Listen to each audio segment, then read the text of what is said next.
अब बस मैं रफी साहब से तंग आ गया हूँ। ये क्या हुआ, कैसे हुआ। जिस आवाज ने करोड़ों दिलों पर राज किया, जिसे हर कोई दिल से भगवान मानता है, उसी महान गायक के बारे में राहुल देव बर्मन ने एक ऐसा बयान दिया जिसे सुनकर हर कोई हैरान रह गया। उन्होंने कहा कि रफी साहब तीसरी मंजिल के गानों को ठीक से नहीं गा पाए। कुछ तो लोग कहेंगे।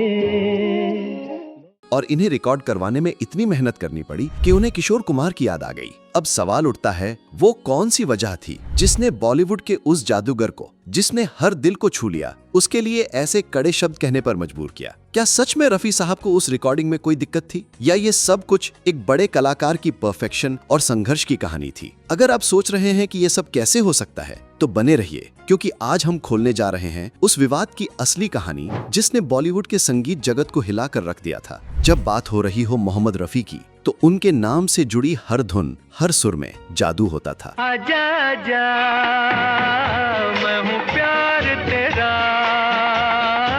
ये गाने आज भी हमारी यादों में जिंदा हैं और उनकी आवाज में वो खासियत है जो किसी और में नहीं मिली। लेकिन 1966 में रिलीज हुई फिल्म तीसरी मंजिल ने सब कुछ बदल कर रख दिया। इसके संगीतकार राहुल देव बर्मन, जिन्हें हम प्यार से पंचमदा कहते हैं, इस फिल्म के गानों से एक नया ट्रेंड सेट किया। गाने इतने हिट हुए कि पूरी फिल्म संगीत की दुनिया में तहलका मचा गया। राहुल देव बर्मन के करियर की शुरुआत आसान नहीं थी। रुक जाना नहीं तू कहीं हार के। तीसरी मंजिल से पहले उनकी 4 लगातार फिल्में फ्लॉप रही थी, जिनमें बम्बई का बाबू, प्यासा, नया दौर और संगम शामिल हैं। हालांकि कुछ फिल्मों का संगीत बाद में क्लासिक माना गया, लेकिन उस वक्त ये व्यावसायिक सफलता नहीं ला पाई। इस लगातार असफलता के दौर में तीसरी मंजिल पंचमदा के लिए आखिरी उम्मीद से कम नहीं थी। इसी फिल्म के गानों ने न केवल उनकी किस्मत बदली, बल्कि भारतीय संगीत की दुनिया में एक नया ट्रेंड भी सेट कर दिया। लेकिन रफी साहब से गाने रिकॉर्ड करवाना इतना आसान नहीं था जितना आप सोचते हैं। राहुल देव बर्मन ने खुद माना कि तीसरी मंजिल के कुछ गाने रफी साहब को रिकॉर्ड करवाने में बड़ी मेहनत लगी।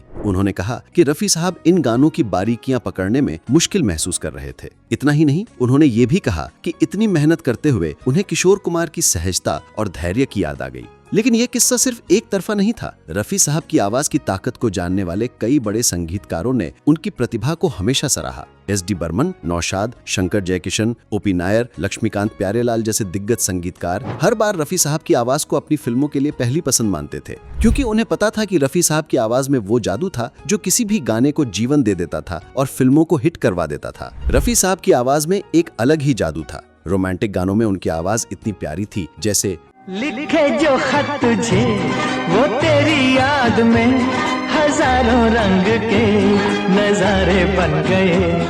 ये गाने आज भी दिल को छू जाते हैं। भक्ति संगीत में उनकी आवाज की गहराई और श्रद्धा साफ झलकती है, जैसे अब तुम्हारे हवाले वतन साथियों, या हम लाए हैं तूफान से किश्ती निकाल के। हम लाए हैं तूफान से किश्ती निकाल के, जो सुनते ही रूह तक पहुंच जाता है। और जब बात मस्ती और जोश भरे गानों की हो, सर जो तेरा चकराए या दिल डूबा जाए, या मैं बम्बई का बाबू जैसे नंबर, मैं बम्बई का बाबू नाम मेरा अनजाना, आज भी हर पार्टी और समारोह में छा जाते हैं। इसी वजह से एस.डी. बर्मन, नौशाद, शंकर जयकिशन जैसे दिग्गज संगीतकार हमेशा रफी साहब को अपनी पहली पसंद मानते थे। उनकी आवाज ने संगीत को अमर बना दिया। राहुल देव बर्मन के बयान ने उस वक्त हलचल मचाई, लेकिन ये भी याद रखना जरूरी है कि बड़े कलाकारों के बीच ऐसी बातें अक्सर होती रहती हैं, क्योंकि संगीतकार और गायक दोनों ही उस परफेक्शन के लिए कड़ी मेहनत करते हैं जो दर्शकों को सबसे बेहतरीन अनुभव दे सके। पंचमदा की इस आलोचना में कहीं ना कहीं उनकी उस परफेक्शन की भूख झलकती है जो उन्हें सबसे अलग और बेहतरीन संगीतकार बनाती थी।